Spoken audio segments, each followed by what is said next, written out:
gjatë një operacionit vështirë dhe plot guxim për kapjen e një personi shumë të kërkuar, i cili prej vitesh i fshihej forcave të policisë shtetit në malet e Korçës dhe në mënyrë të përsëritur kishte mundur të shpëtonte rrethimeve të forcave të rendit, ka rënë në krye të detyrës efektivi i policisë shtetit Enea Mekolli, ndërsa një tjetër koleg i tij është plagosur.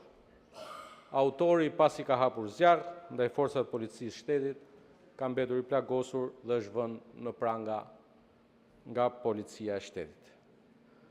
Zonja e Zotrinj deputet, dashur qytetar shqiptar, rëndësia e detyrës që mbart uniforma e policisë shtetit duhet ta bëjnë shoqërinë të reflektojë në marrëdhënien, sjelljen dhe respektin ndaj punonjësve të policisë. Policia i ka shërbyer dhe i shërben vetëm me devotshmëri adeut dhe qytetarëve. Përplaset çdo ditë me kriminale keqbërës, policia e shtetit ka derdhur gjak në emër të misionit dhe të betimit të saj. Gjaku i policisë shtetit është gjaku i vetë shtetit. Kush ngre dorë kundër punonjësve të policisë, ka ngritur dorë kundër shtetit.